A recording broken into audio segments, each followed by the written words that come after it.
اعوذ باللہ من الشیطان الرجیم بسم اللہ الرحمن الرحیم۔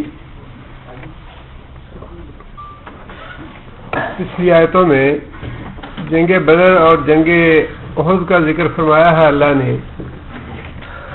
جنگ بدر میں مسلمانوں کے تقوی اور صبر کی وجہ سے جو نصرت فرمائی اس کا ذکر فرمایا، اور اس کے بعد جنگ احد میں صحابہ کرام سے جو کوتاہی اور لغزش ہوئی، صبر کا دامن ہاتھ سے چھوٹ گیا، اس کی وجہ سے جو نقصان اٹھانا پڑا اس کا ذکر بھی فرمایا اللہ تعالیٰ نے۔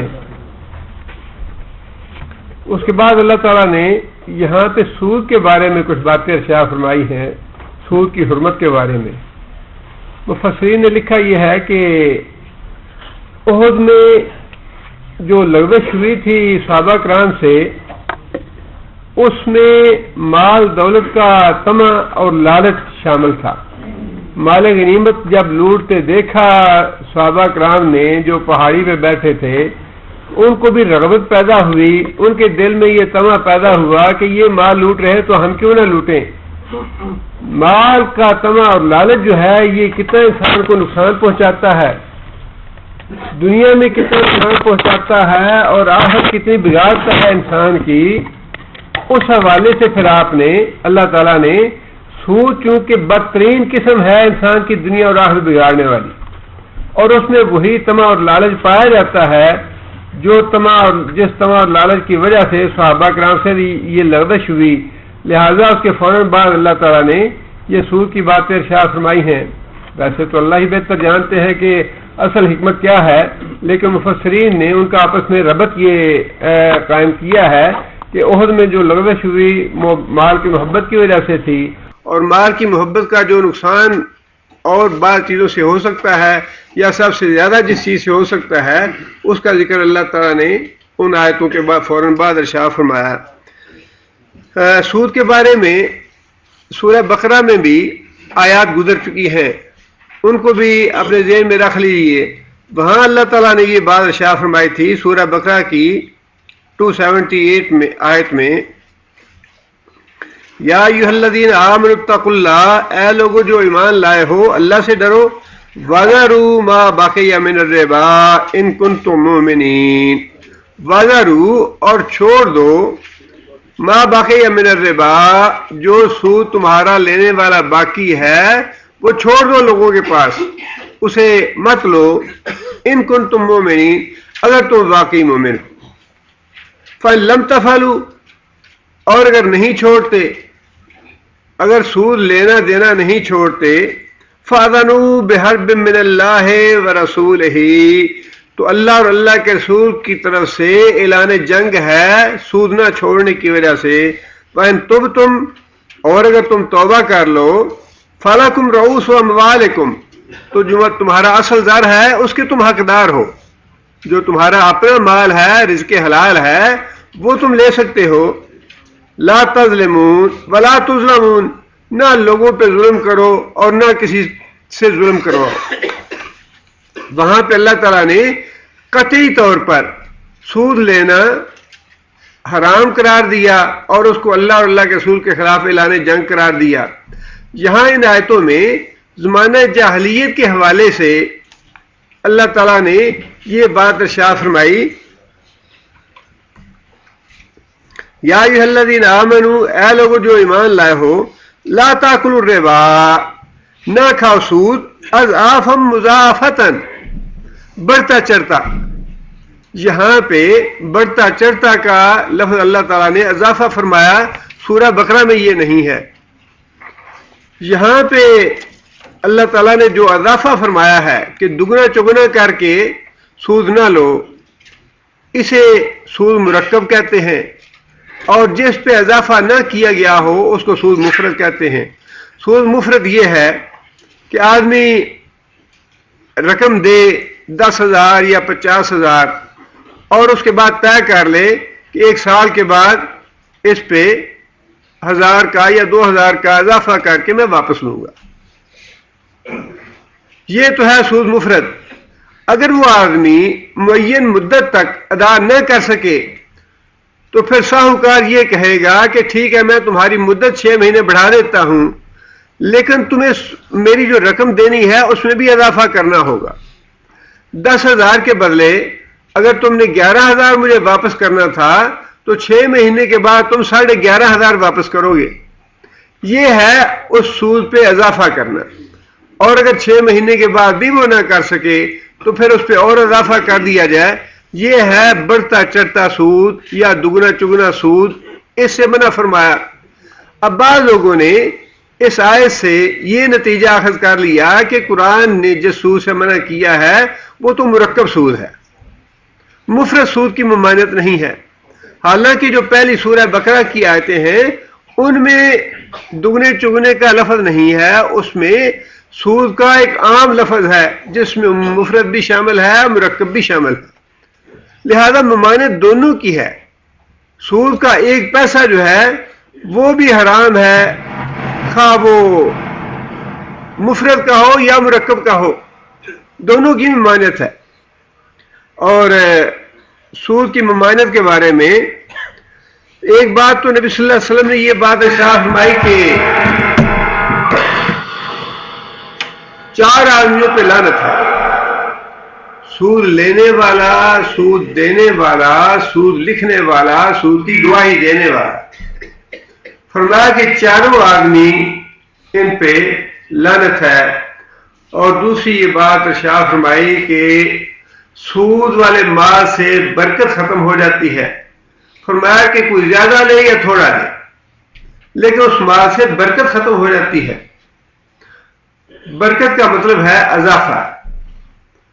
اللہ تعالیٰ کی طرف سے اضافہ مال میں یہ نہیں ہے کہ انسان کو پیسے بہت زیادہ نظر آئے، یہ اضافہ نہیں ہے، یہ تو اضافے کی ایک قسم ہے۔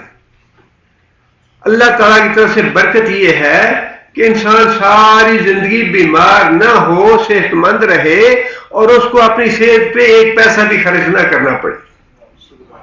اور برکت ختم ہونے کا مطلب یہ نہیں ہے کہ اس کا خزانہ بینک خالی ہو جائے، یہ مطلب نہیں ہے۔ اس کا مطلب یہ ہے کہ اس کو بیماری ایسی لگ جائے کہ کروڑوں خرچ کرے تو تب بھی اس کو صحت نہ ملے، اولاد ایسی پیدا ہو جائے کہ انسان پہلے تو دعائیں کرے کہ یا اللہ دے اولاد، لیکن جب برکت ختم ہو جائے تو پھر اپنی زبان سے کہے یا اللہ اس اولاد کو اٹھا لے، یہ نہیں ہے میرے لیے اچھی۔ اللہ تعالیٰ سے برکت کی دعا کرنی چاہیے۔ مال اور دولت میں اضافہ جو ہے یہ ضروری نہیں ہے، یہ تو ایک قسم ہے برکت کی۔ رزق حلال زیادہ ہو تو اس میں حرج والی بات کوئی نہیں ہے، لیکن اس میں خیر و برکت کی دعا مانگے اللہ سے کہ یا اللہ خیر و برکت والا مال دے، جس میں اللہ تعالیٰ دوسروں کے حقوق ادا کرنے کی توفیق عطا فرمائے۔ انسان بخیل اور سانپ بن کے پیسے میں بیٹھ نہ جائے، اس لیے پیسہ اللہ کی امانت ہے۔ آگے فرمایا کہ اور نبی صلی اللہ علیہ وسلم نے اس کی سزا بھی بتائی ہے۔ دنیا میں تو یہ بتا دیا کہ اللہ اور اللہ کے رسول کے خلاف یہ اعلان جنگ ہے، لیکن یہاں کون پرواہ کرتا ہے؟ جو کھاتے ہیں اللہ تعالیٰ یہاں تو ان پہ کوڑے نہیں برساتے، یہاں تو جو سود لے رہا ہے وہ اپنے بینک میں اضافہ ہی کر رہا ہے،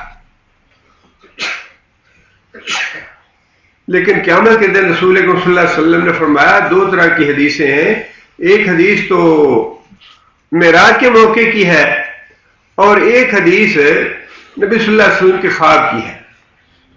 اور نبی صلی اللہ علیہ وسلم کا خواب جو ہے انبیاء کا، وہ بھی وحی کی ایک قسم ہے۔ نبی صلی اللہ علیہ وسلم نے فرمایا کہ خواب میں نے دیکھا، بعض اور چیزیں بھی تھیں، جس میں سے ایک یہ ہے کہ خون کا سمندر ہے، خون کا دریا ہے، اس میں ایک آدمی ڈبکیاں کھا رہا ہے، اور وہ ہاتھ پاؤں مار کے کنارے پہ آنے کی کوشش کرتا ہے، اور اس کنارے پہ ایک آدمی کھڑا ہے جس کے ہاتھ میں پتھر ہے۔ جب وہ آدمی کنارے کے قریب پہنچتا ہے تو وہ آدمی اس کو پتھر مارتا ہے، اور وہ آدمی پھر خون کے دریا میں واپس چلا جاتا ہے۔ پھر وہ کوشش کر کے ہاتھ پاؤں مار کے کنارے پہ آنے کی کوشش کرتا ہے، اور جو کنارے پہ آدمی کھڑا ہے وہ پھر پتھر مارتا ہے اسے، پھر وہ سمندر میں چلا جاتا ہے۔ یہ وہ آدمی ہے جو لوگوں کا خون چوستا رہا سود کھا کھا کے۔ جیسے غریبوں کا خون چوسا ہے سود کھا کھا کے، یہ ہے وہ آدمی۔ اور دوسری حدیث ابن ماجہ کی ہے، اگرچہ سندن تو وہ ضعیف ہے، لیکن اس میں نبی صلی اللہ علیہ وسلم نے یہ بات ارشاد فرمائی کہ میں نے جہنم میں کچھ لوگ دیکھے جن کے پیٹ بہت بڑے بڑے تھے مکان کی طرح، اور اس میں بڑے بڑے سانپ تھے۔ میں نے پوچھا جبرائیل سے تو انہوں نے یہ بتایا کہ یہ وہ آدمی ہیں جو سود کھاتے رہے۔ یہ ہے اللہ اور اللہ کے رسول کے خلاف اعلان جنگ کرنے کا نتیجہ۔ دنیا میں برکت نہیں ہے انسان کے لیے، سکون نہیں ہے، دکھ ہے، بیماریاں ہیں، تکلیفیں ہیں، مصیبتیں ہیں، آزمائش اور آرائش ہے، سکون نہیں ہے زندگی میں، اور آخر میں عذاب تو ہے ہی۔ اس لیے اللہ تعالیٰ نے بار بار یہ بات ارشاد فرمائی، واتقوا اللہ لعلکم تفلحون، اللہ سے ڈرتے رہو تاکہ تم فلاح پاؤ۔ بات پھر وہی اللہ تعالیٰ نے یاد دلائی کہ اگر تقوی اختیار کرو گے، صبر کرو گے، نہ تو کافر تمہارا کچھ بگاڑ سکیں گے، تمہیں کوئی نقصان پہنچا سکیں گے، اور تقوی اور صبر اختیار کرو گے تو اللہ تعالیٰ کی طرف سے تمہیں خیر و برکت بھی حاصل ہوگی، سکون بھی حاصل ہوگا، اجر و ثواب بھی ملے گا۔ آگے پھر اللہ نے اسی آیت کے حوالے سے، سورہ کے حوالے سے یہ بات ارشاد فرمائی، واتقوا النار التی اعدت للکافرین، اس آگ سے بچو جو کافروں کے لیے تیار کی گئی ہے۔ مسلمانوں کو اس آگ سے بچنے کی کوشش کرنی چاہیے۔ ایک بات تو اس آیت سے یہ معلوم ہوئی کہ سود کھانا کبیرہ گناہ ہے جس کی سزا جہنم ہے۔ سود کی ممانعت کے فوراً بعد یہ آیت لانے کا مطلب ہی یہ ہے کہ سود کھاؤ گے تو جہنم میں جاؤ گے، لہذا فرمایا کہ نہ سود کھاؤ نہ جہنم میں جاؤ۔ اور دوسری بات یہ معلوم ہوئی کہ اللہ تعالیٰ نے خطاب تو فرمایا کہ یا ایھا الذین آمنو، اے لوگوں جو ایمان لائے ہو سود نہ کھاؤ، اور جب سزا کا ذکر فرمایا تو فرمایا کہ اس آگ سے بچو، اس جہنم سے بچو جو کافروں کے لیے تیار کی گئی ہے۔ اس کا مطلب یہ ہے کہ سود جو ہے انسان کو کفر کے قریب پہنچا دیتا ہے۔ بعض گناہ جو ہیں وہ ایسے ہیں جن کے بارے میں جن کی شدت اتنی زیادہ ہے کہ عین ممکن ہے اگر انسان اپنی اصلاح نہ کرے، توبہ نہ کرے، اس گناہ کو ترک نہ کرے تو عین ممکن ہے کہ اس کا خاتمہ کسی کفر والے کام پہ ہو۔ ترک نماز کا معاملہ بھی یہی ہے۔ فرمایا کہ کفر اور بندے میں فرق کرنے والی چیز، یا شرک اور بندے میں فرق کرنے والی چیز نماز ہے، جس کا مطلب یہ نہیں ہے کہ نماز ترک کرتے ہی بندہ کافر ہو گیا یا مشرک ہو گیا، بلکہ مطلب یہ ہے کہ انسان توبہ بھی نہ کرے اور مرتے دم تک تار کے نماز ہی رہے تو بعید نہیں کہ وہ کسی شرک اور کفر والے کام پہ مرے اور کافروں کے ساتھ اس کا انجام ہو، جیسا کہ اللہ کے رسول نے فرمایا تارک نماز جو ہے اس کا قیامت کے دن انجام قارون، حامان اور فرعون کے ساتھ ہوگا۔ بالکل ایسے ہی اللہ تعالیٰ نے یہاں یہ بات ارشاد فرمائی کہ اگر تم سود سے توبہ نہیں کرتے، ساری زندگی تمہاری سود کھاتے گزر گئی اور اسی حالت میں تم مر گئے سود کھاتے ہوئے، لیتے دیتے ہوئے، سودی کاروبار کرتے ہوئے، تو فرمایا کہ اے ممکن ہے کہ حال پہ کفر میں مرو۔ لہذا فرمایا کہ وہ جہنم جو کافروں کے لیے تیار کی گئی ہے، سود کھا کے تم اس جہنم میں نہ جاؤ، سود سے بچو۔ اور حرام چیزیں جتنی بھی ہیں، حرام ذرائع سے کمائی ہوئی دولت جتنی بھی ہے،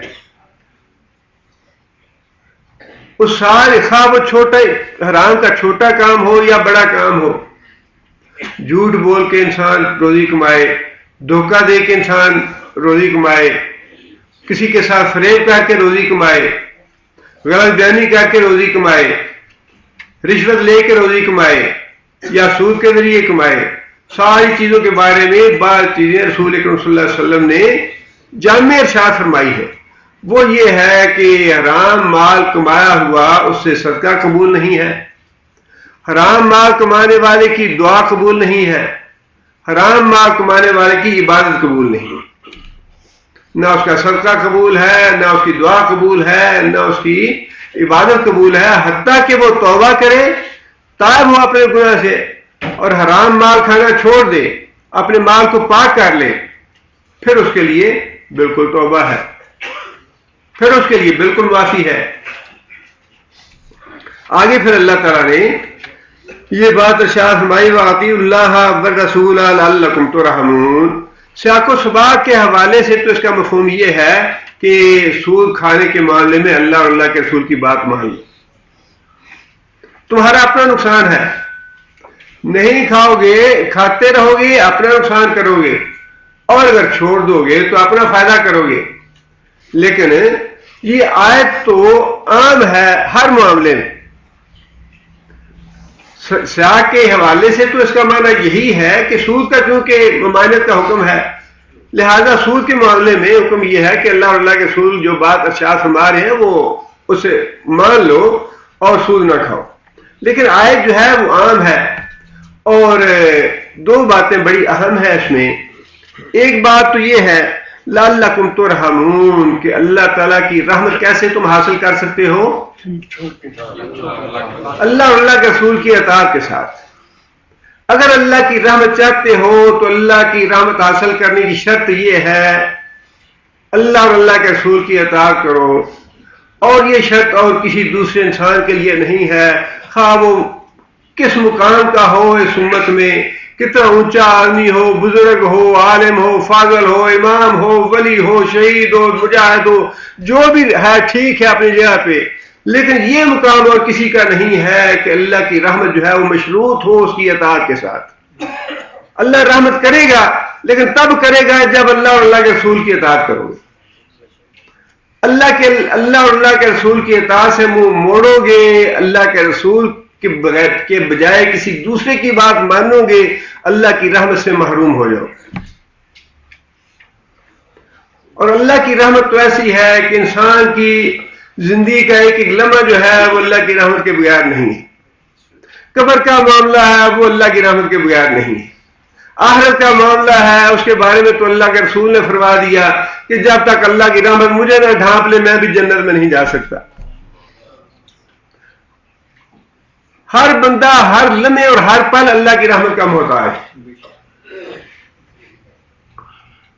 اور اس کی شرط اللہ نے یہی لگائی ہے کہ میں رحمت کروں گا تم پہ، لیکن رحمت کروں گا اس شرط کے ساتھ اگر اللہ اور اللہ کے رسول کی اطاعت کرو۔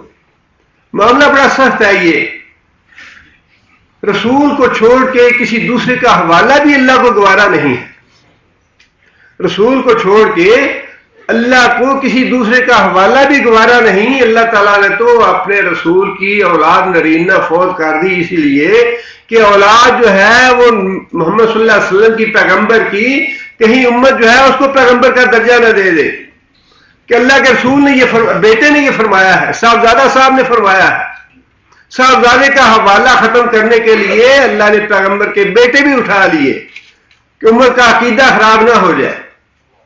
اللہ کے رسول کے ساتھ اللہ کو کسی دوسرے کا حوالہ بھی گوارا نہیں ہے کہ اللہ کے رسول کی حدیث ہو، اللہ کے رسول کا حکم ہو، اللہ کے رسول کی سنت ہو، اس کے مقابلے میں انسان دوسرے کا حوالہ دے نہیں فلاں نے کہا ہے، یا ہمارے مسلک میں یہ نہیں ہے، یا ہمارے مذہب میں یہ نہیں ہے، یا ہمارے مولوی صاحب یا پیر صاحب نے یوں کہا ہے، یہ تو اللہ کو حوالہ بھی گوارا نہیں۔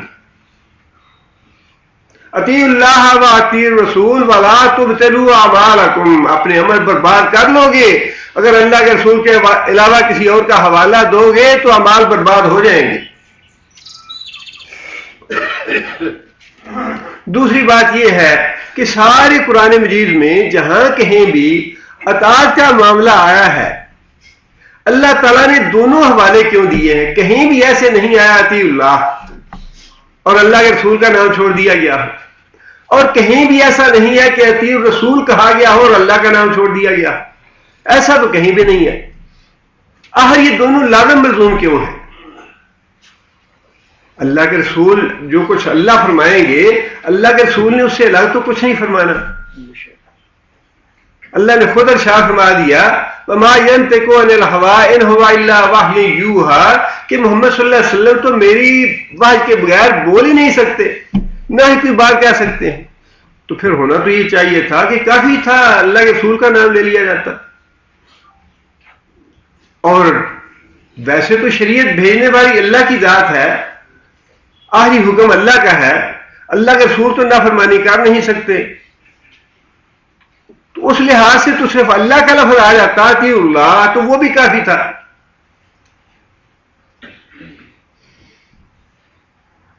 اللہ اور اللہ کے رسول دونوں کا اکٹھا کیوں نام لیا اللہ تعالیٰ نے؟ اس کی ضرورت اس لیے تھی کہ قرآن مجید میں اللہ تعالیٰ نے بعض باتیں جو تھیں وہ نامکمل بیان فرمائی ہیں، بعض باتیں اللہ تعالیٰ نے ادھوری چھوڑی ہیں، اور ان کی تبیین اور ان کی وضاحت اور ان کا بیان کرنا وہ اللہ تعالیٰ نے محمد صلی اللہ علیہ وسلم کے ذمے لگایا ہے. اللہ تعالیٰ نے اتنی ہی بات ارشاد فرما دی کہ نماز پڑھو، لیکن اس کے بعد نماز کا طریقہ نہیں قرآن میں اللہ نے بتایا، رکعتیں نہیں بتائیں، نماز میں پڑھنا کیا ہے یہ نہیں بتایا. اتنا حکم دے دیا کہ روزے رکھو، روزہ نام کس چیز کا ہے یہ نہیں بتایا، روزے کی پابندیاں کیا ہیں یہ نہیں بتائیں، اس کے باقی جو مسائل ہیں احکام ہیں وہ نہیں بتائے. زکوٰۃ کا حکم دے دیا کہ زکوٰۃ دو، لیکن اس کا نصاب نہیں بتایا قرآن مجید میں، کس کس چیز پہ زکوٰۃ دینی ہے یہ نہیں بتایا. اسی طرح بہت سے باتیں اور ایسی ہیں جن کی وضاحت اللہ تعالیٰ نے قرآن مجید میں نہیں کی. اس لیے یہ دونوں چیزیں لازم ملزوم قرار دیں کہ جو کچھ میں نے قرآن میں ارشاد فرمایا ہے اس کی بھی اطاعت کرو، اور محمد صلی اللہ علیہ وسلم ان کی وضاحت میں جو باتیں ارشاد فرمائے ان کی بھی اطاعت کرو. اب اس سے تو یہ پتہ چلتا ہے کہ پھر صرف محمد صلی اللہ علیہ وسلم کا ہی نام لے لیا جاتا ہے. قرآن تو نازل ہو ہی گیا تھا، تو قرآن میں اللہ سے محمد صلی اللہ علیہ وسلم کا نام لے لیتے کہ اطیع الرسول، کہ محمد صلی اللہ علیہ وسلم جو ہے وہ تمہیں یہ قرآن پہنچا رہے ہیں، اور اس قرآن کو بیان کرنے کے لیے، وضاحت کرنے کے لیے جو باتیں کہیں وہ ان کی مان لینا. پھر اللہ کا نام لینے کی کیا ضرورت تھی؟ اللہ کا نام لینے کی ضرورت جو ہے وہ اللہ تعالیٰ نے پچھلی آیت میں بھی وہی بات ارشاد فرمائی کہ اگر اللہ کا نام نہ لیا جاتا تو اللہ اور اللہ کے رسول دونوں کا نام تو لینے کے باوجود دنیا جو ہے وہ اللہ کو نہیں پہچانتی، محمد صلی اللہ علیہ وسلم کو پہچانتی ہے. بلاوا آئے گا تو جائیں گے، ابھی تک بلاوا نہیں آیا، بلاوے کا انتظار ہے مدینے سے بلاوا آئے گا تو جانا ہوگا، ورنہ نہیں جائیں گے. قسمت تب کھلے گی جب مدینے سے بلاوا آئے گا. اللہ نے اللہ اور اللہ رسول دونوں کا نام لینے کے باوجود یہ حال ہے کہ لوگ اللہ کو نہیں پہچانتے، محمد صلی اللہ علیہ وسلم کو پہچانتے ہیں، محمد صلی اللہ علیہ وسلم کی بات کرتے ہیں کہ جی ان کی رحمت چاہیے، ان کا کرم ہے تو بات بنی ہے، ان کا کرم رہے گا تو بات بنی رہے گی. نام لینے کے باوجود اللہ کو نہیں پہچانتے. اور اگر اللہ تعالیٰ قرآن میں سے محمد صلی اللہ علیہ وسلم ہی کا نام لیتے کہ اطیع الرسول اطیع الرسول اطیع الرسول، تو لوگ تو اللہ کو، محمد صلی اللہ علیہ وسلم کو ویسے ہی خدا بنا لیتے. اللہ تعالیٰ نے تو حد بنا دی محمد صلی اللہ علیہ وسلم، اس کے آگے تم نے نہیں آنا. سدرۃ المنتہا تک جا سکتے ہو تم، لیکن سدرۃ المنتہا سے آگے تمہاری حد نہیں ہے. تم ہدایت کی بات تو کر سکتے ہو، ہدایت دینے کے لیے تمہیں بھیجا ہے میں نے، لیکن اس سے آگے تمہیں یہ کہنے کی اجازت نہیں ہے کہ وہ قوم فلاح کیسے پائے گی جس نے اپنے نبی کو زخمی کر دیا. فرمایا کہ لیس لک من الامر شیء، محمد تیری حد پیچھے ہے، اس کے آگے میں ہوں. میری حد میں دخل نہ دینا. میرے جو معاملات ہیں، میری جو صفات ہیں، جو میرے اختیار ہیں، ان میں دخل تمہارا بھی نہیں ہے. اس لیے اللہ تعالیٰ نے نہ تو صرف محمد صلی اللہ علیہ وسلم کا نام لیا کہ اطیع الرسول اللہ فرما دیتے، اور نہ ہی رسول کو چھوڑ کے اپنا نام لیا کہ اطیع اللہ پہ اللہ تعالیٰ رہنے دیتے اس کو، دونوں کا لازمی تھا نام لینا، اطیع اللہ و اطیع رسول، لیکن یہ پھر الگ الگ وضاحت فرما دی کہ اتھارٹی جو ہے وہ اللہ کے پاس، اتھارٹی اللہ کی ذات ہے، اتھارٹی آپ نہیں ہے، میں جو کہوں گا وہ تمہیں کرنا پڑے گا۔ وَلَوْ تَقَبَّلَ عَلَيْنَا بَعْضَ الْأَقَاوِيلِ لَأَخَذْنَا مِنْهُ بِالْيَمِينِ وَلَقَطَعْنَا مِنْهُ الْوَتِينَ، اگر اللہ کے رسول جو ہے وہ کوئی ایسی بات کہہ دیتے جو ہماری بات کہی ہوئی کے خلاف ہوتی، ہم اس کا دائنا ہاتھ پکڑ لیتے، لَقَطَعْنَا مِنْهُ بِالْوَتِينَ، اور اس کی رگے گردن کاٹ ڈال دیتے۔ کیوں ایسا کیا تم نے؟ اس لیے اللہ تعالیٰ نے قرآن مجید میں جہاں کہیں بھی اطاعت کا معاملہ تھا، اللہ اور اللہ کے رسول کا دونوں کا نام اکٹھا آیا کہ قرآن مجید کی باتیں جو ہیں وہ تو اللہ تعالیٰ نے واضح فرما دی، قرآن نازل فرما دیا، وہ سارا اللہ کا کلام ہے، لیکن اس کلام کی وضاحت اور تبیین جو ہے وہ محمد صلی اللہ علیہ وسلم کے ذمہ ہے، وہ تم اپنی مرضی سے نہیں کر سکتے، وہ جو اللہ کا رسول کرے گا وہی قبول کرنی پڑے گی، جو اللہ کا رسول فرمائے گا وہ منو قبول کرنا پڑے گا۔ آگے پھر اللہ تعالیٰ نے یہ بات ارشاد فرمائی، وَسَارِعُوا إِلَىٰ مَغْفِرَةٍ مِّن رَبِّكُمْ۔ اب وہ دونوں باتیں ذہن میں رکھیے، ایک تو جنگی احد میں جو کوتاہی صحابہ کرام سے ہو گئی، اور پھر یہ سود کا حکم جس میں اللہ تعالیٰ نے بڑی سختی سے ممانعت فرما دی۔ وَسَارِعُوا إِلَىٰ مَغْفِرَةٍ مِّن رَبِّكُمْ وَجَنَّةٍ أَرْضُهَا السَّمَاوَاتُ وَالْأَرْضُ أُعِدَّتْ لِلْمُتَّقِينَ۔ پہلی آیت میں فرمایا کہ اعدت للکافرین، جہنم سے بچو جو کافروں کے لیے تیار کی گئی ہے، اور اس کے بعد فرمایا کہ وہ جنت جو متقین کے لیے تیار کی گئی ہے، سارے دوڑو اس طرف، بھاگو اس طرف۔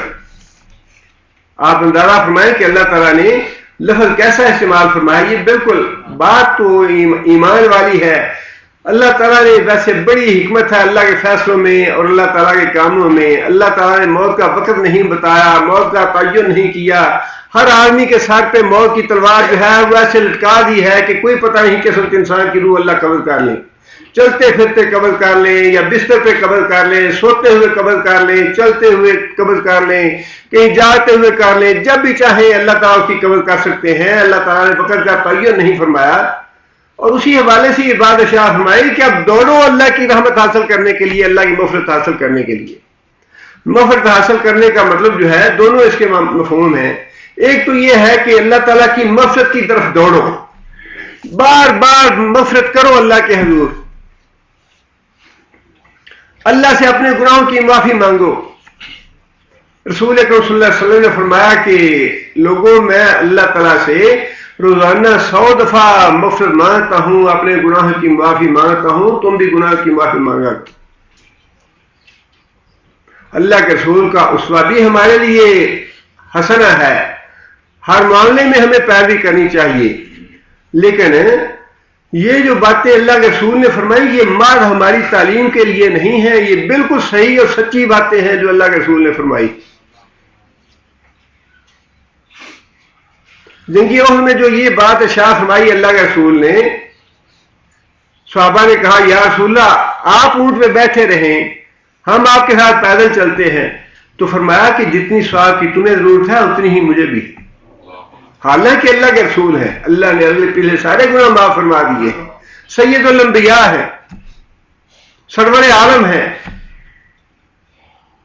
لیکن اس کے باوجود فرمایا کہ مجھے بھی تمہاری طرح میں اجر سے ثواب سے اپنے آپ کو محروم نہیں کرنا چاہتا، جتنی تمہیں ضرورت ہے اتنی ہی مجھے بھی ہے۔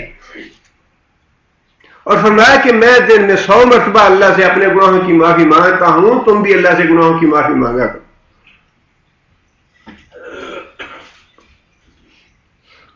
اور قرآن مجید میں اللہ تعالیٰ نے سورہ نوح میں یہ بات ارشاد فرمائی، استغفار کے بڑی خیر و برکت ہے، اس کی بڑی خیر و برکت ہے۔ فَقُلْتُ اسْتَغْفِرُوا رَبَّكُمْ إِنَّهُ كَانَ غَفَّارًا، میں نے انہیں کہا کہ اپنے رب سے استغفار کرو، تمہارا رب بڑا بخشنہار ہے، تمہارے گناہ معاف کرے گا۔ وَيُرْسِلِ السَّمَاءَ عَلَيْكُمْ مِدْرَارًا، آسمانوں سے گناہ بھی معاف کرے گا، پھر آسمانوں سے مسلسل بارش نازل فرمائے گا، وَيُمْدِدْكُمْ بِأَمْوَالٍ وَبَنِينَ، اور تمہارے مال میں برکت دے گا، بنین تمہاری اولاد میں برکت دے گا، وَيَجْعَلْ لَكُمْ جَنَّاتٍ وَيَجْعَلْ لَكُمْ أَنْهَارًا، اور تمہیں باغات دے گا، دولت دے گا، مال دے گا، تمہارے کاروبار میں اضافہ کرے گا، وَيَجْعَلْ لَكُمْ أَنْهَارًا، اور نہریں مہیا کرے گا تمہارے باغ کے لیے۔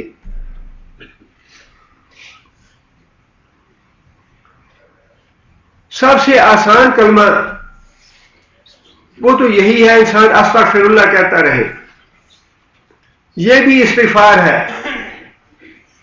اور اگر انسان مسنون الفاظ کہے تو سنت کا ثواب بھی ہے، استغفار کا ثواب بھی ہے۔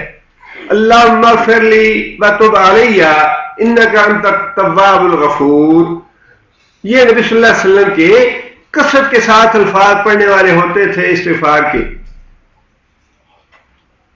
اور نبی صلی اللہ علیہ وسلم فرمایا کہ اگر کوئی آدمی یہ کلمے کہے استغفر اللہ الذی لا الہ الا هو الحی القیوم واتوب الیہ، فرمایا کہ وہ آدمی اگر میدان جنگ سے بھاگا ہوا ہے تو اللہ اس کو بھی معاف کر دے گا۔ ایسے کلمے ہیں استغفار کے۔ اور سید الاستغفار کے بارے میں فرمایا کہ جو آدمی صبح کے وقت پڑھے شام سے پہلے اس کی موت ہو جائے تو اللہ تعالیٰ اس کو جنت میں بھیجیں گے، اور جو شام کو پڑھے صبح سے پہلے اس کی موت ہو جائے تو اللہ اس کو جنت میں بھیجیں گے۔ بڑی خیر و برکت ہے استغفار کی۔ اس لیے فرمایا کہ سارے جلدی کرو اللہ کی مغفرت حاصل کرنے میں، جلدی کرو کہیں دیر نہ ہو جائے۔ جلدی ویسی ہی کرنی چاہیے جیسے صحابی نے کہا جنگ میں رسول اللہ صلی اللہ علیہ وسلم سے کھجوریں کھا رہا تھا، یا رسول اللہ میں اگر جنگ میں جاؤں اور لتا شہید ہو جاؤں تو کہاں جاؤں گا؟ فرمایا جنت میں جاؤ گے۔ کہنے لگا پھر تو بڑی یہ دیر ہو جائے گی اگر میں یہ ساری کھجوریں کھاؤں تو۔ کھجوریں پھینکی وہیں پہ، کہنے لگا واہ بھائی واہ۔ نبی صلی اللہ علیہ وسلم نے فرمایا کہ کیوں کہہ رہے ہو واہ بھائی واہ؟ کہنے لگا یا رسول اللہ میں نے اس لیے کہا ہے کہ کھجوریں کھاتے تو پھر بڑی دیر ہو جائے گی مجھے جنت میں جاتے ہوئے۔ کھجوریں وہیں پھینکی، جنگ میں گھس گیا، جاتے ہی شہید ہو گیا۔ اور نبی صلی اللہ علیہ وسلم نے فرمایا کہ اس آدمی نے عمل تھوڑا کیا، اجر بہت زیادہ حاصل کیا۔ یہ ہے سارے کہ بھاگو اللہ کی مغفرت کی طرف۔ کیا پتا کہ ابھی انسان کی موت آ جائے، رات کے وقت انسان کی نکل جائے، سڑک پہ چلتے ہوئے ایکسیڈنٹ ہو جائے، کوئی اور معاملہ ہو جائے، انسان کی زندگی کا تو کچھ پتہ نہیں ہے۔ اب گھر سے نکل رہے ہوں اور فلائٹ کا ٹائم بڑا ٹائٹ ہو جائے تو کیسے بھگدڑ مچ جاتی ہے گھر میں، یہ بھی سامان تیار کرو، وہ بھی کرو، جلدی کرو، ٹیکسی کو بلاؤ، فلاں کو بلاؤ، یہ کرو وہ کرو، کیوں دیر کر دی ہے، ایک ہنگامہ برپا ہو جاتا ہے گھر میں۔ حالانکہ ایک دن کی فلائٹ گزر گئی تو کیا ہوا، مہینے بعد مل جائے گی، 6 مہینے بعد، کوئی ایسی موت تو نہیں ہے، لیکن یہ تو ایسی چیز ہے کہ ختم ہوگی دوبارہ نہیں ملے گی۔ فرمایا سارے دوڑو بھاگو اللہ کی مغفرت حاصل کرنے کے لیے۔ اور زبانی استغفار کے علاوہ اس سے مراد اسباب مغفرت بھی ہے کہ اسباب مغفرت حاصل کرنے کے لیے جد و جہد کرو، اللہ کی بخشش حاصل کرنے والے اعمال کرو۔ اللہ نے فرمایا، نبی صلی اللہ علیہ وسلم نے فرمایا کہ انسان وضو کرتا ہے، عبادت ہے وضو کرنا، وضو کے اوپر جو وضو ہو اس کے بعد دوبارہ وضو کرنا، فرمایا اس آدمی کو 10 نیکیاں ملتی ہیں، جس نے پہلے وضو کر رکھا ہو اور پھر اس کے بعد وضو کرے اس کو 10 نیکیاں ملتی ہیں۔ فرمایا وضو کرنے سے انسان کے گناہ معاف ہوتے ہیں، نماز پڑھنے سے گناہ معاف ہوتے ہیں، جمعہ پڑھنے سے گناہ معاف ہوتے ہیں، لیکن اچھے طریقے سے انسان دل لگا کے یہ کام کرے، رمضان کے روزے رکھنے سے، عمرہ کرنے سے، حج کرنے سے، صلہ رحمی کرنے سے، والدین کی فرما برداری کرنے سے، رزق حلال کمانے سے، یہ سارے اسباب مغفرت ہیں۔ فرمایا کہ زبان سے بھی استغفار کرو اور اسباب مغفرت بھی حاصل کرنے کے لیے کوشش کرو، جلدی کرو۔ آگے فرمایا کہ من ربکم، اپنے رب کی طرف سے، وجنت، اور اللہ کی جنت حاصل کرنے کے لیے بھی جلدی کرو۔ ایک حدیث میں نبی صلی اللہ علیہ وسلم نے فرمایا کہ العجلۃ من الشیطان، جلد بازی جو ہے یہ شیطان کی طرف سے ہے، لیکن یہ ہے دنیا کے کام میں. دنیا کے کاموں میں جلدی نہیں کرنی چاہیے، سکون سے اور اطمینان سے معاملات طے کرنے چاہیے، جلدی میں طے نہیں کرنے چاہیے. لیکن دین کے معاملے میں حکم یہ ہے کہ تاخیر نہ کرو. دین کے معاملے میں حکم یہ ہے کہ نیکی کا ارادہ کر لیا تو فوراً اس نیکی پہ عمل کرو، بھاگو نیکی کی طرف، دوڑو نیکی کی طرف، اس میں تاخیر نہ کرو. اور جنت کی طرف دوڑنے سے پہلے اللہ تعالیٰ نے مغفرت کی طرف دوڑنے کا حکم دیا ہے، اس لیے کہ جنت میں گندے اور گناہ گار لوگ نہیں جا سکیں گے. جنت میں تو وہی جائیں گے جو گناہوں سے پاک اور صاف ہو جائیں گے. اس لیے فرمایا کہ پہلے اپنے آپ کو گناہوں سے پاک صاف کرو، جنت میں جانا ہے. تو جنت میں جانے کے لیے گناہوں سے اپنے آپ کو پاک صاف کرو. گناہوں سے پاک صاف کرو گے تو پھر اس کے بعد جنت کا مرحلہ آئے گا. لہذا پہلے ذکر فرمایا استغفار کا کہ اللہ کے حضور استغفار کرو، اپنے گناہ معاف کراؤ. اس کے بعد فرمایا کہ اب جنت کی طرف بھی جاؤ. فرمایا کہ ارض السماوات والارض، اس کا عرض جو ہے کتنا ہے؟ زمین اور ساتوں آسمان جیسا. زمین اور ساتوں آسمان جو ہے وہ اس کی چوڑائی میں آ جاتے ہیں. اب یہ زمین اور آسمان کی چوڑائی کا مفہوم کیا ہے؟ مفہوم اس کا یہ ہے، جب ہم یہ کہتے ہیں کہ رب المشرق والمغرب، اس کا کیا مطلب ہے کہ اللہ تعالیٰ صرف مشرق اور مغرب کا رب ہے، جنوب اور شمال کا نہیں ہے. اس کا مطلب یہ ہے مشرق اور مغرب کے الفاظ جو ہیں یہ پوری کائنات کو محیط ہے. مشرق اور مغرب یعنی ایک انتہا سے لے کر دوسری انتہا تک اللہ تعالیٰ ہر چیز کے مالک ہے. یہ ہے اس کا مفہوم. صرف مشرق کا اور مغرب کا لفظ مطلوب نہیں ہے یار. اسی طرح یہاں جو اللہ تعالیٰ نے یہ بات ارشاد فرمائی کہ اس کا عرض جو ہے زمین و آسمان جو ہے اس میں سما جاتے ہیں اس کے عرض میں، اس کا مطلب یہ ہے کہ جس طرح تم لوگ زمین آسمان کی پیمائش نہیں کر سکتے. زمین آسمان کی پیمائش کوئی کر سکتا ہے؟ انسان کے پاس کی بات نہیں ہے. اللہ ہی جانتا ہے ان کی وسعت کتنی ہے. انسان ہر کتنا بھی ترقی کر لے، ابھی تک انسان، زمین تو انسان کے پاؤں کے نیچے ہے، لیکن زمین کی وسعت جو ہے وہ انسان نہیں کر سکا. سمندر کی ایسی بہت سی جگہیں ایسی ہیں جن کی ابھی تک پیمائش نہیں ہو سکی. ہاں جی، اتنے میل ہم نیچے چلے گئے لیکن اس کے بعد ابھی تک آگے پتہ نہیں کتنا سمندر ہے. زمین و آسمان کی پیمائش کرنا انسان کے بس کی بات نہیں ہے.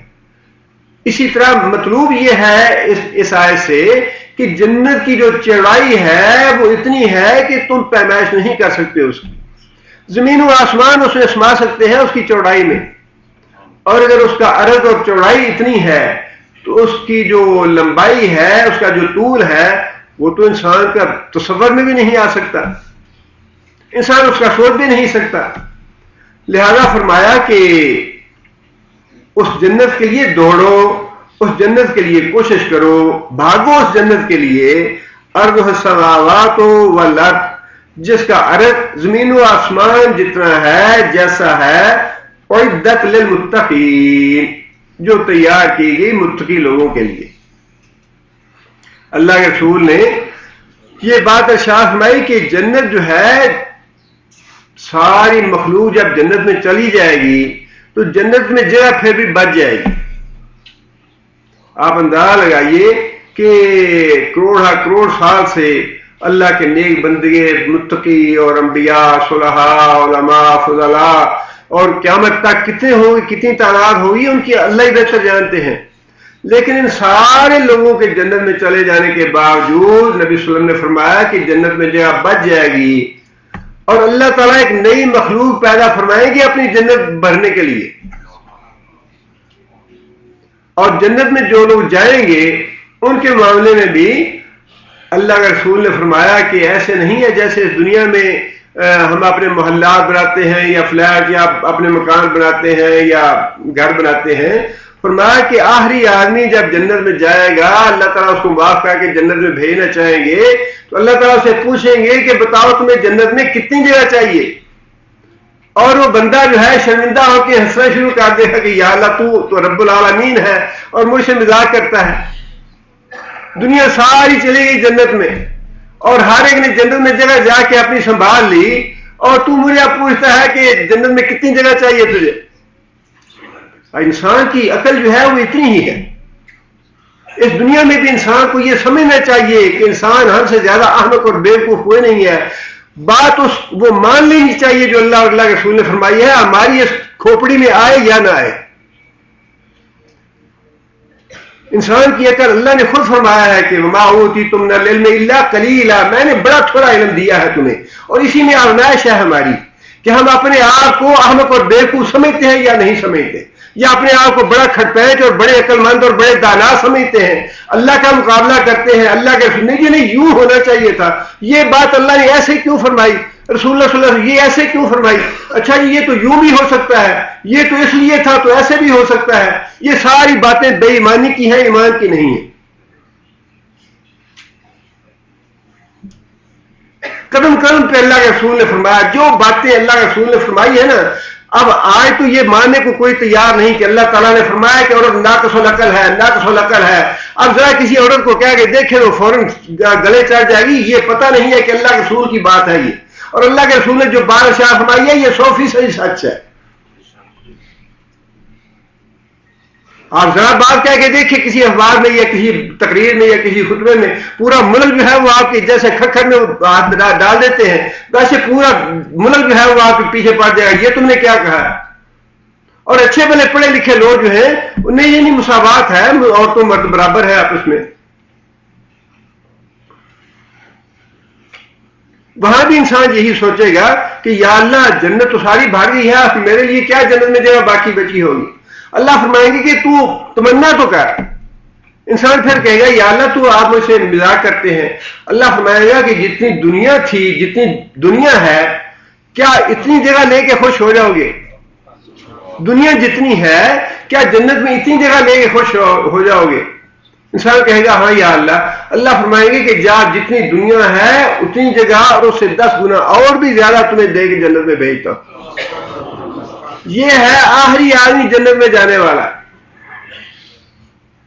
اللہ نے ایسے ہی نہیں یہ بات ارشاد فرمائی کہ اس کی جو عرض ہے اس میں زمین و آسمان سما جاتے ہیں سارے کے سارے، 7 آسمان اور ساری زمینیں ساری اس کی چوڑائی میں سما جاتی ہیں، اور اس کے طول کا تو کوئی اندازہ نہیں ہے۔ فرمایا اعدت للمتقین، میں نے اپنے متقی، پرہیزگار، فرما بردار اور جو مجھے راضی رکھنے والے، خوش کرنے والے لوگ ہیں ان کے لیے میں نے تیار کر رکھی ہے۔ یہ آگے پھر اللہ فرماتے ہیں، یہ اللہ تعالیٰ نے جو پیچھے سے مضمون چلا آ رہا ہے صبر اور تقوی کا، اسی حساب سے اللہ تعالیٰ صبر کرنے والے اور متقی لوگوں کی صفات اب ہمیں بتا رہے ہیں کہ کن لوگوں کے لیے، کون سے وہ متقی لوگ ہیں جن کے لیے میں نے جنت تیار کی ہے۔ اعدت للمتقین، متقی لوگوں کے لیے جنت تیار کی گئی۔ آگے ان کی وضاحت ہے، ان کی صفات اللہ نے بیان فرمائی کہ کون سے متقی لوگ ہیں جو مجھے پسند ہیں، جو مطلوب ہیں اللہ کو۔ فرمایا کہ الذین ينفقون فی السراء والضراء، سب سے پہلے وہی مال خرچ کرنے کی بات اللہ تعالیٰ نے ارشاد فرمائی۔ مال سے بڑی محبت ہے انسان کو، مال کی وجہ سے انسان بڑے جرائم کرتا ہے۔ اب اللہ تعالیٰ معاف کرے، پاکستان کے لوگ جو ہیں انہیں تو بڑا اچھی طرح اندازہ ہے کہ پاکستان کا جو حال اب ہو چکا یہ کس وجہ سے ہوا، ساری لوٹ مار کی وجہ سے۔ پورے ملک کی مشینری جو ہے، پورے ملک کی مشینری صرف ایک آدمی کے جرائم کے تحفظ کے لیے لگی ہوئی ہے 4 سال سے۔ ایک آدمی کے ڈاکہ اور چوری اور حرام مال کو تحفظ دینے کے لیے پورے ملک کی مشینری 4 سال سے لگی ہوئی ہے۔ عدالت بیچاری بے بس ہے، ایسا حرام مال ہے، یہ جائے گا کہاں؟ آج مرتا ہے، کل مرتا ہے، یا 100 سال بعد مرے، کتنا جی لے گا؟ اور اس کا حشر تو کتنے لوگوں کا حشر اپنی آنکھوں سے دیکھ لیا, اور کتنے ٹن سونے انہوں نے جمع کرائے ہوئے تھے بینکوں میں. کیا حشر ہوا ان کا؟ کیا کوئی عبرت نہیں ہے اس دنیا میں ہمارے لیے؟ یہ تو سارا عبرت ہے. دنیا جو ہے عبرت حاصل کرنے کا مقام ہے. ہماری آنکھوں کے سامنے ساری باتیں ہو رہی ہیں, لیکن اس کے باوجود اتنا انسان احمق ہے اور اتنا انسان کھوپڑی میں بات آتی نہیں ہے کہ جب تک انسان کے خود کوڑا انسان کے اوپر نہ برسے انسان سمجھتا ہے کہ نہیں میں تو بچا ہوا ہوں, یہ باقی کے لوگوں کے ساتھ معاملہ ہو سکتا ہے, میرے ساتھ نہیں ہوگا. یہ انہو لحب خیر لشدید کہ انسان جو ہے بہت زیادہ محبت کرتا ہے مال سے.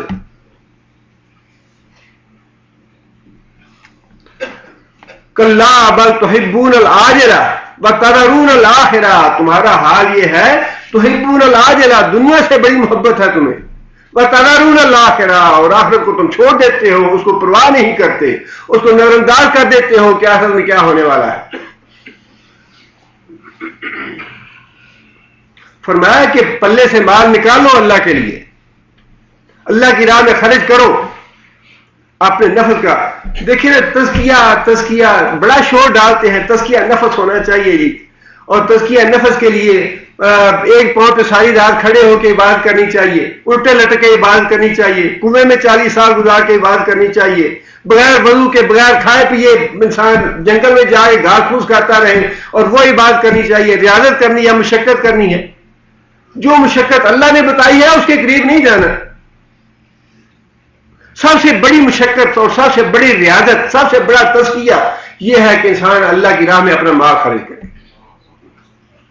آپ دیکھیں اللہ تعالیٰ نے زکوٰۃ نام ہی اسی لیے دیا ہے کہ زکوٰۃ کا نام ہی پاک کرنے والی چیز ہے کہ یہ زکوٰۃ ادا کرو گے اللہ تعالیٰ تمہارے نفس میں تزکیہ پیدا کریں گے, تمہیں پاک اور پاکیزہ کر دیں گے.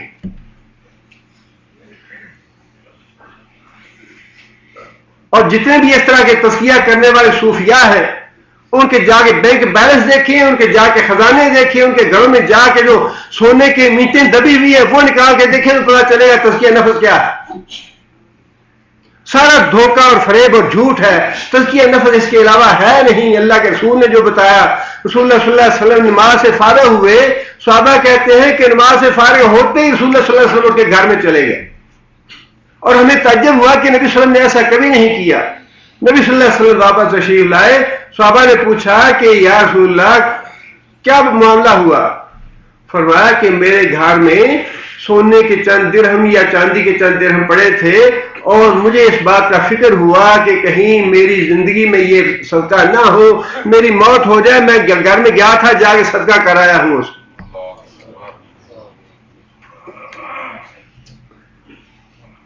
یہ ہے بڑا تزکیہ. اگر کوئی کرنا, اللہ تعالیٰ نے ایسے نہیں فرمایا کہ اللہ کے رسول نے اس کا حوصلہ ہے تمہارے لیے.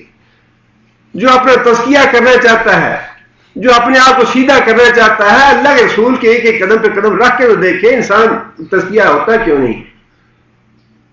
جنگ حنین میں اتنا مال آیا, منوں کے حساب سے چاندی بھی آئی, درہم بھی آئے, بکریاں بھی آئی, اونٹ بھی آئے, سارا کچھ آیا, اور اللہ کے رسول جو ہے وہ اپنی چادر بچھا کے سارا مال لوگوں میں تقسیم کرتے رہے. سارا مال تقسیم کر دیا اور چادر اٹھا کے ایسے جھاڑی اللہ کے رسول نے, اور فرمایا کہ یا اللہ تو گواہ رہنا,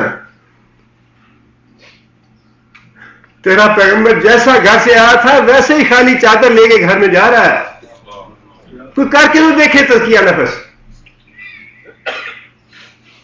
انسان لوگوں کو دھوکہ دے سکتا ہے ان چیزوں سے. ہم نے بڑے پیر صاحب دیکھے ہوئے ہیں, حضرت صاحب ہمارے اپنے گاؤں میں گدیاں ہیں بڑی, بظاہر کچھ ہے لیکن اندر جو خزانے دبے ہوئے ہیں وہ سارے لوگوں کو پتا ہے کیا کچھ ہے اندر.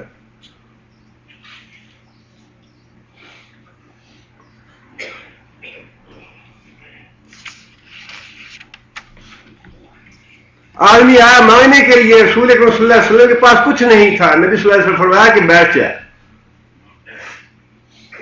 ایک اور آدمی بھی آ گیا, پھر اس کو فرمایا کہ بیٹھ جاؤ, اللہ دے گا.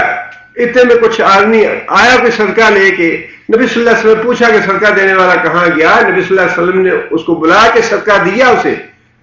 حضرت عمر رضی اللہ تعالیٰ عنہ کہنے لگے کہ یا رسول اللہ، جو چیز آپ کے پاس نہیں ہے اللہ تعالیٰ نے آپ کو اس کا مکلف تو نہیں ٹھہرایا۔ مطلب یہ تھا کہ آپ خواہ خواہ اپنے آپ کے لیے پریشانی بنا لیتے ہیں کہ آپ کے پاس نہیں ہے تو آپ کہہ دیجیے کہ بھائی ابھی معاف کرو، ابھی میں نہیں دے سکتا، میرے پاس ابھی کچھ نہیں ہے۔ اللہ کے رسول کو یہ بات ناگوار گزری کہ تم نے مجھے ایسی بات کہی ہے۔ نبی صلی اللہ علیہ وسلم نے اظہار نہیں فرمایا، لیکن نبی صلی اللہ علیہ وسلم کی پیشانی سے پتہ چل گیا کہ نبی صلی اللہ علیہ وسلم کو یہ بات اچھی نہیں لگی۔ اور جب اللہ کے رسول نے صدقہ آ گیا تو صدقہ دے دیا تو فرمایا کہ اللہ نے مجھے اسی کا حکم دیا، جس کا مطلب یہ ہے کہ انسان نیکی اور خیر کے کام کرنے کے لیے اللہ پہ توکل کر لے تو اللہ اس کو توکل پورا کر دیتے ہیں۔ انسان خیر اور نیکی کا ارادہ تو کرے، انسان نیت تو کرے کہ نیکی کرنی ہے۔ اللہ فرماتے ہیں کہ متقی لوگ جن کے لیے میں نے جنت تیار کی ہے ان کی پہلی صفت یہ ہے ينفقون فی السراء، اچھے حالات، سرور کے حالات، خوشی کے حالات، خوشحالی میں بھی وہ اللہ کی راہ میں خرچ کرتے ہیں۔ فی السراء، لاکھوں آ جائیں، کروڑوں آ جائیں، تب بھی اللہ بھولتا نہیں ہے ان کو، ہر وقت اللہ کے آگے جھکے رہتے ہیں، اللہ کے شکر گزار رہتے ہیں، اللہ کے حقوق پہچانتے ہیں، بندوں کے حقوق پہچانتے ہیں، گردن اکڑ نہیں جاتی، تکبر نہیں آ جاتا، ماں باپ کے باغی نہیں بن جاتے، اپنے بیوی بچوں پہ ظلم نہیں کرنے لگ جاتے، اپنے اعزاء اور اقارب سے ملنا جڑنا یا قطع رحمی نہیں کرتے اگر مال دولت آ جائے تو۔ فرمایا میں عاجزی رہتی ہے، انکسار رہتا ہے، وہ اللہ کو راضی کرنے والے، اللہ کو خوش کرنے والے ہوتے ہیں۔ مال اللہ نے دے دیا تو اللہ کا شکر ادا کیا اور اللہ کی راہ میں خرچ کرتے رہے۔ فرمایا کہ وہ آدمی قابل رشک ہے جس کو اللہ نے مال دیا ہے اور وہ اللہ کی راہ میں مسلسل خرچ کرتا رہتا ہے، قابل رشک ہے وہ آدمی۔ اور پھر اللہ کے رسول نے تو قسم کھا کے یہ بات ارشاد فرمائی نا کہ میں اس بات پہ قسم کھاتا ہوں کہ جو آدمی اپنے مال سے صدقہ کرتا ہے اس کا مال کم نہیں ہوتا، قسم کھاتا ہوں اس بات کی۔ لیکن اس کے باوجود کتنے آدمی ہیں جنہیں اللہ کے رسول کی قسم پہ یقین ہے؟ پیسہ نکالنا پڑے یا کوئی چندے کی اپیل ہو، کسی کو دینا پڑے، اچھا جی بار بار ایک ہی کام ہے اور کوئی کام ہی نہیں ہے، پہلے بھی دیا ہے پھر آگے اپیل، پہلے بھی دیا یہ بھی آ گیا وہ بھی ہو گیا۔ انسان کو ان چیزوں سے، یہ انسان کے لیے امتحان ہے۔ یہ جو غربا ہے، یتیم ہیں، بیوائیں ہیں، مسکین ہیں، ان کے لیے بھی آزمائش ہے، اور یہ جو امیر لوگ ہیں جن کو اللہ نے مال دیا ہے ان کے لیے بھی آزمائش ہے۔ آگے فرمایا کہ وَالضَّرَّاء، اور پھر تکلیف میں بھی، بدحالی میں بھی، برے حالات میں بھی اللہ کے لیے خرچ کرو۔ متقی لوگ وہ ہیں خوشحالی میں بھی خرچ کرتے ہیں، جب اللہ نے بہتا دیا ہے تب بھی اللہ کو نہیں بھولتے، اور اگر اللہ تعالیٰ نے حاصلہ تنگ کر دیا تو پھر بھی دینے سے رکتے نہیں ہیں اپنی حیثیت کے مطابق۔ دیکھیے نا اللہ تعالیٰ نے نبی صلی اللہ علیہ وسلم نے یہ بات کیوں ارشاد فرمائی کہ تم لوگ وہ پہاڑ بھی خرچ کرو تو اس ثواب کو نہیں پہنچ سکتے جو میرا ایک صحابی ربع کلو جو خرچ کرنے سے حاصل کرے گا۔ اپنے صحابی کے لیے ربع کلو جو کا ذکر کیوں فرمایا؟ اس لیے کہ یہ پتا تھا کہ مالی اعتبار سے ان کی استطاعت اتنی ہی ہے کہ یہ اللہ کی راہ میں جو خرچ کر دیں، جو کا پاؤ جو ہے یا جو کا ربع کلو وہ خرچ کر دیں۔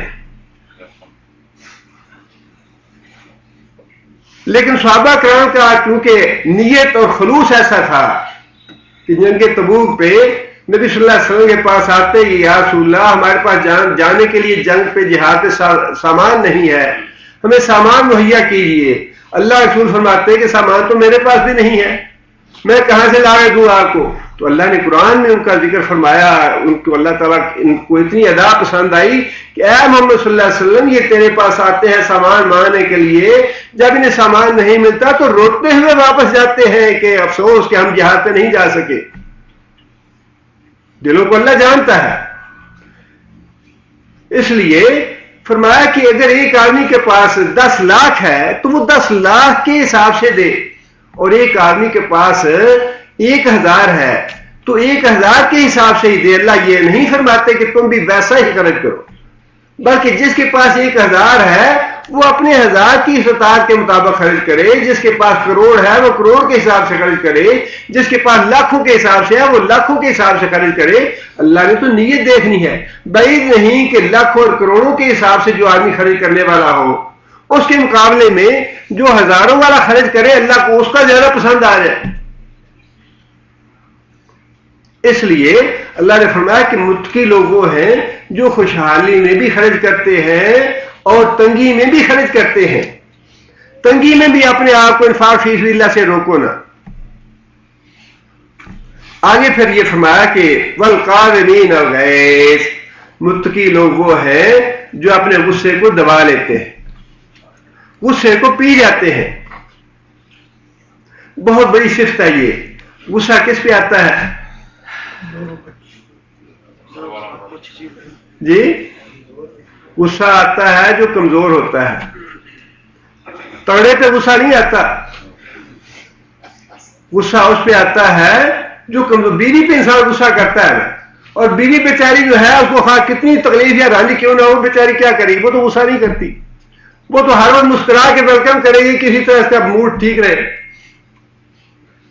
مرد کا اسے پتا ہے ہاتھ اوپر ہے، عورت کا ہاتھ نیچے ہے، اور رسا کا موڈ جو ہے وہ 24 گھنٹے سیدھا نہیں ہوتا۔ غصہ آتا ہے کمزور پہ، جو ماتحت ہے اس پہ غصہ آتا ہے، اپنے سے بڑے پہ غصہ نہیں آتا۔ صحابی نے پوچھا یا رسول اللہ کوئی مجھے ایسا عمل بتائیے کہ اللہ تعالیٰ کا غصہ نہ ہو مجھ پہ، اللہ مجھ سے کبھی بھی غصے نہ ہو۔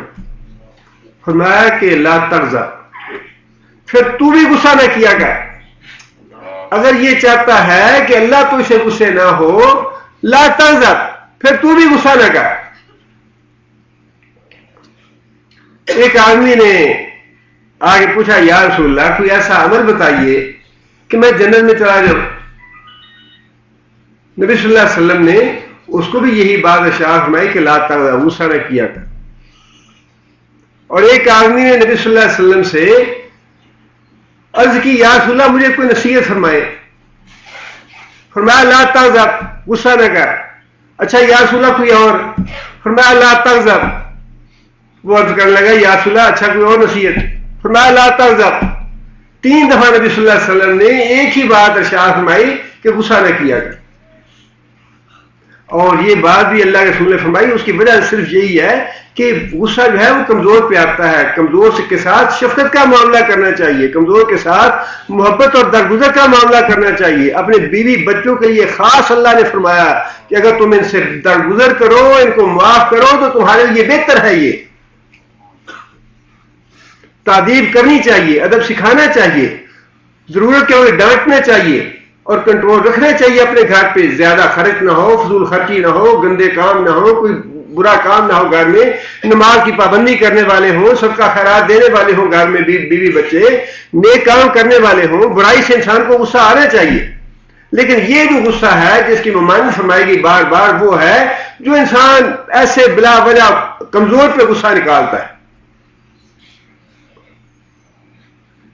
فرمایا کہ وہ آدمی جو اپنے غصے کی وجہ سے انتقام لینے پہ قادر ہو، ظاہر ہے کمزور پہ غصہ آئے گا تو انسان کمزور سے انتقام لینے پہ قادر ہے، بدلہ لے سکتا ہے اس سے۔ فرمایا کہ جو آدمی انتقام لینے پہ قادر ہو، اپنے غصے کو دبا لے، قیامت کے دن اللہ تعالیٰ اس کو اس کا اختیار دیں گے سارے لوگوں کے سامنے کہ جو بھی حور تمہیں پسند ہے اس کا انتخاب کر لو۔ حالانکہ حوروں کے بارے میں اللہ کے رسول نے بڑی باتیں ارشاد فرمائی ہیں کہ اس کا ایک دوپٹہ جو ہے وہ دنیا مافیا کی ہر چیز سے زیادہ قیمتی۔ فرمایا کہ اگر ایک دفعہ جھانک لے تو مشرق و مغرب سارے روشن ہو جائے، بڑی باتیں فرمائی کہ 70 یا 72 جو ہے لباس پہننے ہوگی اور حور جنت کی، اور 70-72 لباسوں کے اندر سے اس کی پنڈلی کا جو ہڈی کا گدا ہے وہ نظر آ رہا ہوگا. یہ ساری باتیں اس کے باوجود فرمایا کہ اللہ تعالیٰ جو آدمی انتقام لینے پہ قادر ہو لیکن اپنے غصے کو دبا لے، انتقام نہ لے. اور آج جتنے بھی ہمارے لڑائی جھگڑے قتل و غارت ہوتی ہے اور جتنے بھی جادو ٹونے ٹوٹکے اور یہ سب کچھ کرتے ہیں، یہ حسد و انتقام کی وجہ سے کرتے ہیں، بدلہ لینے کے لیے. فرمایا جو آدمی انتقام نہ لے اللہ تعالیٰ اس کو انتخاب حور کرنے کا موقع عطا فرمائیں گے قیامت کے دن. والقارمین الغیظ، متقی لوگوں کی تیسری نشانی یہ ہے کہ وہ غصے کو دبا لیتے ہیں. اور آگے فرمایا والعافین عن الناس، عافین معاف کرنے والے. ایک تو غصے کو دبانے کی کیا صورت یہ ہے کہ انسان وقتی طور پہ غصے کو دبا لے لیکن دل سے بات نہ گوائے. اچھا جی ابھی تو میں سے بدلہ نہیں لے سکتا، لوگ دیکھ رہے ہیں، بڑی بےعزتی ہوگی، لیکن میں کس وقت برابر کروں گا حساب سے.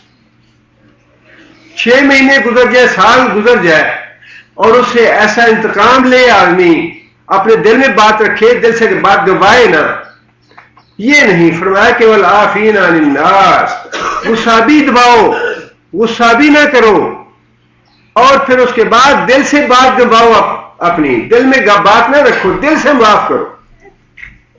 اور اللہ کے رسول نے اس بارے میں یہ بات ارشاد فرمائی ہے کہ میں اللہ کی قسم کھا کے کہتا ہوں کہ جو آدمی دوسرے کو معاف کرے اللہ اس کی عزت میں اضافہ کرتا ہے. میں قسم کھا کے یہ بات کہتا ہوں کہ جو آدمی دوسرے کو معاف کرے اللہ اس کی عزت میں اضافہ کرتا ہے. اور ایک حدیث میں اللہ کے رسول نے یہ بات ارشاد فرمائی کہ تم دوسروں کو معاف کرو تاکہ اللہ تم کو معاف کرے. جو دوسروں کو معاف کرے گا اللہ اس کو معاف کرے گا. اس لیے فرمایا کہ جو متقی لوگ ہیں ان کی تیسری چوتھی نشانی یہ ہے والعافین عن الناس. حضرت ابوبکر صدیق رضی اللہ تعالیٰ عنہ کے بارے میں مشہور واقعہ ہے. حضرت عائشہ رضی اللہ تعالیٰ عنہ پہ جب تہمت لگی تو حضرت ابوبکر صدیق کا ایک رشتہ دار تھا جس کو حضرت ابوبکر صدیق وظیفہ دیتے تھے، اس کو بھی غلط فہمی ہو گئی حضرت عائشہ رضی اللہ تعالیٰ کے بارے میں، اور وہ بھی ان لوگوں میں شامل ہو گیا جنہوں نے حضرت عائشہ رضی اللہ تعالیٰ عنہ پہ بہتان کو سچ سمجھ لیا. جب معاملہ ختم ہو گیا اللہ تعالیٰ نے وحی نازل فرما دی اور حضرت عائشہ رضی اللہ تعالیٰ کی برات کر دی، تو حضرت ابوبکر صدیق رضی اللہ تعالیٰ عنہ نے اس کا وظیفہ بند کر دیا اپنے رشتہ دار کا، اس کی اس غلطی کی وجہ سے. اب یہ تو وہ لوگ تھے جو اللہ تعالیٰ کی نگاہ میں تھے اور اللہ تعالیٰ نے ان کو نمونہ بنانا تھا ہمارے لیے. اللہ تعالیٰ نے قرآن مجید میں حضرت ابوبکر صدیق رضی اللہ تعالیٰ عنہ کے بارے میں یہ آیت نازل فرما دی الا تحبون ان یغفر اللہ لکم، الا تحبون ان یغفر اللہ لکم، کیا تمہیں یہ پسند نہیں کہ اللہ تمہیں معاف کرے. اور وہ لوگ بھی ایسے تھے قربان جائے ان لوگوں پہ، وہ جب بات سنتے تھے تو فوراً پتہ چل جاتا تھا کہ بات کس کی ہے. حضرت ابوبکر صدیق نے جیسے ہی یہ آیت سنی نبی صلی اللہ علیہ وسلم کی زبان سے فوراً ہی کھٹک گئی کہ یہ تو بات میری ہو رہی ہے.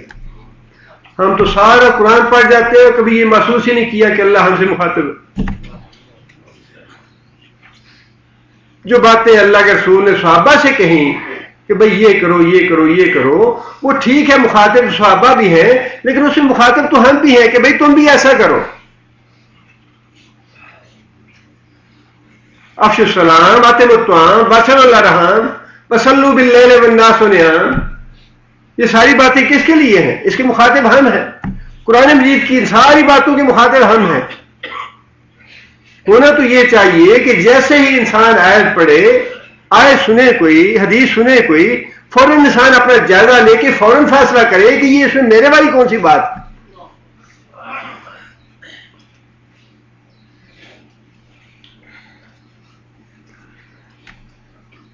وہ صحابی تھے، میرے ذہن میں نام نہیں آ رہا ان کا، جی نہیں وہ حضرت ابوبکر کی بات نہیں ہے، سورہ انبیاء کی آیت ہے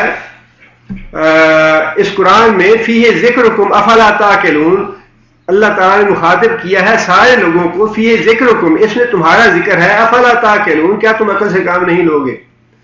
وہ صحابی تھے، قرآن پڑھتے تھے، لیکن جب یہ آیت کسی دوسرے کی زبان سے سنی تو انہوں نے کہا کہ اللہ نے یہ فرمایا ہے فیہ ذکرکم، اس میں تمہارا بھی ذکر ہے، افلا تعقلون، کیا عقل سے کام نہیں لیتے؟ اس کا مطلب تو یہ ہے کہ اس میں ہر آدمی کا ذکر ہونا چاہیے، ہر آدمی مخاطب ہے اس میں۔ کہنے لگے ٹھیک ہے میں بھی اپنا ذکر دیکھوں، اس میں میرا ذکر کہاں پہ ہے؟ انہوں نے باقاعدہ قرآن جی لے کے اس نیت سے پڑھنا شروع کیا کہ اس میں میرا ذکر کہاں آتا ہے۔ قرآن مجید پڑھنا شروع کیا تو کہیں اللہ کے بندوں کی صفات تھیں کہ وہ بڑے اللہ سے ڈرنے والے، قرآن پڑھا جاتا ہے تو ان کے رونگٹے کھڑے ہو جاتے ہیں، اللہ کے حضور سجدہ ریز رہتے ہیں، روزہ رکھتے ہیں، بہت زیادہ انفاق کرتے ہیں اللہ کی راہ میں۔ کہنے لگے کہ یہ جو بہت زیادہ اللہ کے فرما بردار اور اللہ کو راضی کرنے والی، میں تو گناہ گار انسان ہوں، میرا تو ان میں شمار نہیں ہوتا۔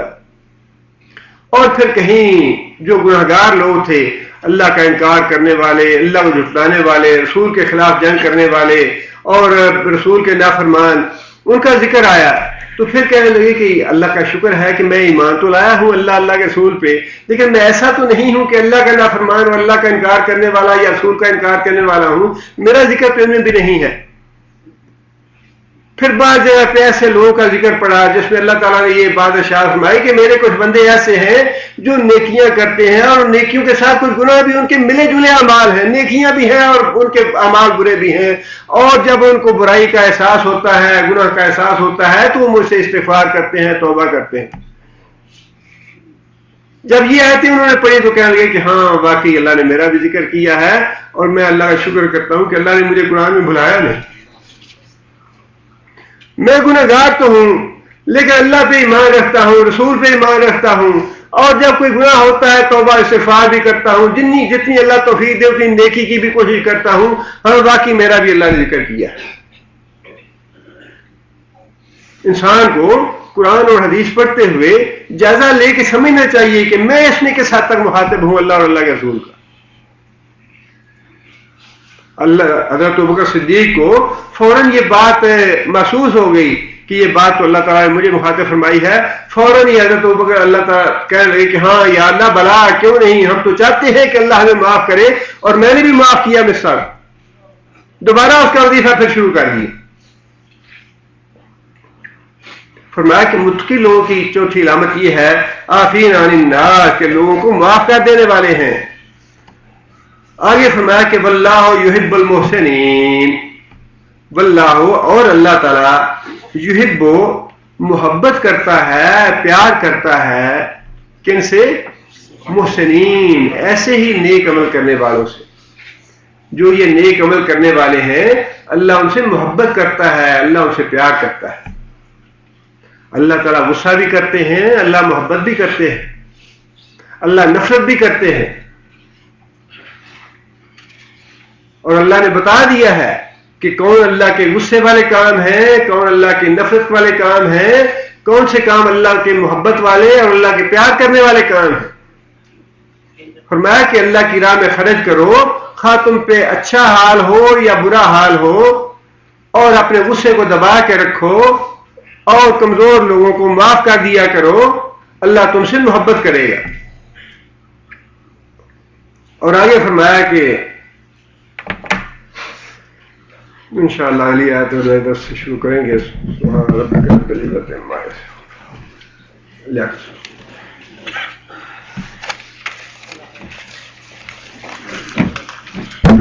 اعوذ باللہ من الشیطان الرجیم، بسم اللہ الرحمن الرحیم، یا ایہا الذین آمنوا لا تأكلوا الربا أضعافا مضاعفة واتقوا الله لعلكم تفلحون۔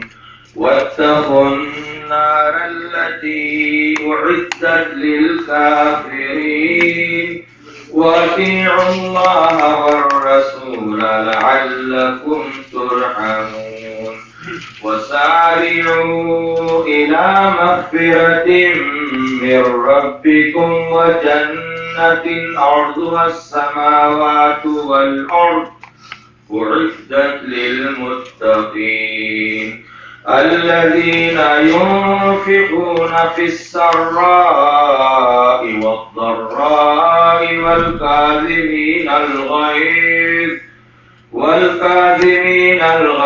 والعافين عن الناس والله يحب المحسنين والذين إذا فعلوا فاحشة أو ظلموا أنفسهم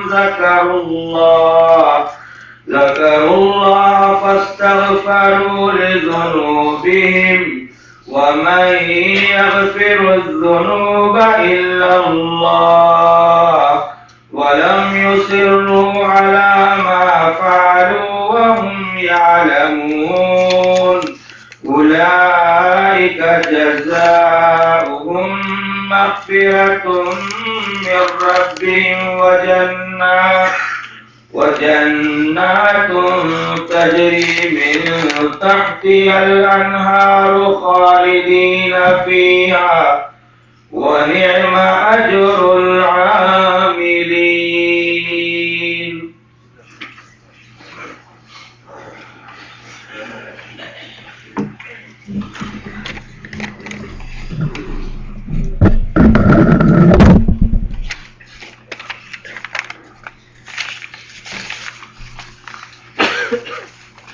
یہ بھائی نے درخواست کی ہے کہ ان کی ہمشیرہ بیمار ہیں، اللہ تعالیٰ ان کو شفا اور کاملہ عطا فرمائے، اور اسی طرح بھائی نے درخواست کی ہے کہ ان کی بیوی زیر علاج ہیں، اللہ تعالیٰ ان کو بھی شفا اور کاملہ عطا فرمائے۔ ایک بھائی نے لکھا ہے کہ کل ہمارے ایک دوست کا بھائی کو کسی نے گولی مار کر ہلاک کر دیا، ہمارا دوست ابھی درس میں موجود ہے، سب بھائیوں سے دعا کی درخواست ہے، اللہ تعالیٰ صاحب کو جنت میں اکٹھا کرے، اللہ تعالیٰ ان کی مغفرت فرمائے، اللہ تعالیٰ ان کو قبر کے فتنے سے محفوظ رکھے، اللہ تعالیٰ ان کے گناہ معاف فرمائے اور اللہ تعالیٰ ان کی حسنات کو قبول فرمائے۔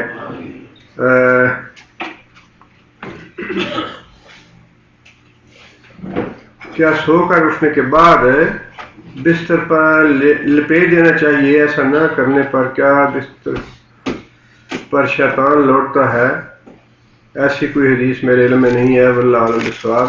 کچھ لوگ دعویٰ کرتے ہیں کہ وہ جادو ٹونا کے ذریعے دوسروں کو فلاں دن کے اندر مار دیں گے، تو کیا جادو سے موت واقع ہو جاتی ہے؟ موت تو اللہ کے ہاتھ میں ہے، لیکن جیسا کہ اس سے پہلے بھی میں نے عرض کیا کہ اللہ تعالیٰ نے جنات کو کچھ غیر معمولی طاقتیں انسان کے مقابلے میں دی ہیں، اور وہ انسان کے معمولات کو اور معاملات کو متاثر کر سکتے ہیں، اسی لیے جادو کرنے اور کرانے کو کفر کہا گیا ہے۔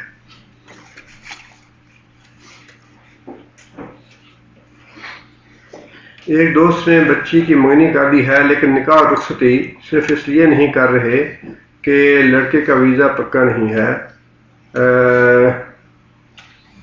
ڈر ہے کہ بچی، دیکھیے اس میں تو ان معاملات میں جو دنیا کے معاملات ہیں ان میں تو انسان کو توکل کرنا چاہیے، جو ہدایات شریعت کی ہیں انہی کو مد نظر رکھنا چاہیے۔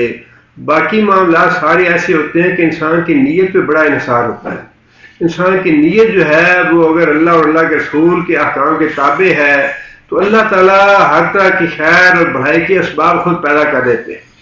اگر انسان کی نیت اچھی نہ ہو، نیت میں طمع ہو، لالچ ہو، دولت ہو، مال ہو، تنخواہ ہو، یہ چیزیں ہوں تو پھر اللہ بھی معاملہ اسی حساب سے کرتے ہیں۔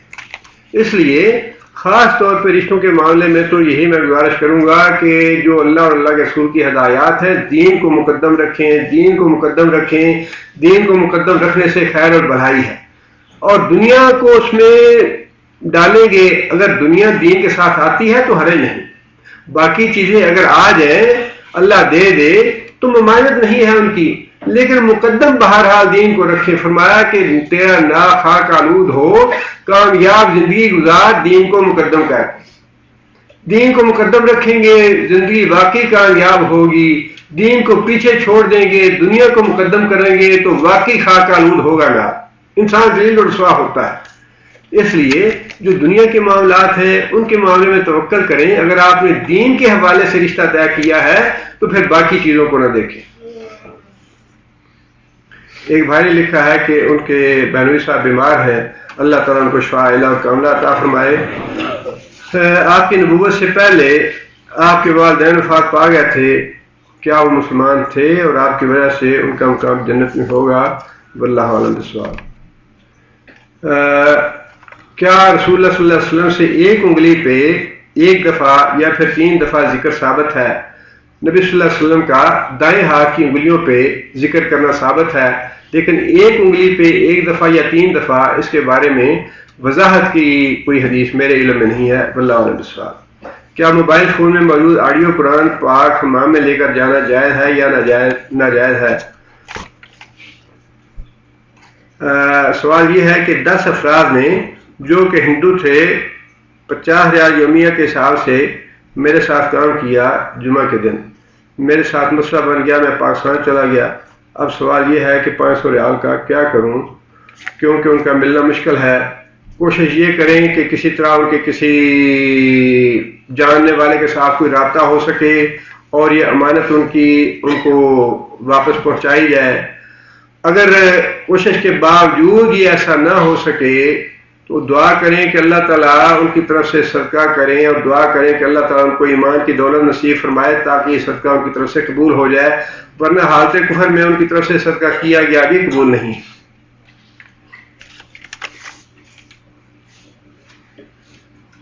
یہ ایک بھائی نے درخواست کی ہے کہ چھوٹے بچوں کو ساتھ نہ لائیں تو بہتر ہے. سبحان ربک رب العزۃ عما یصفون وسلام علی المرسلین والحمد للہ.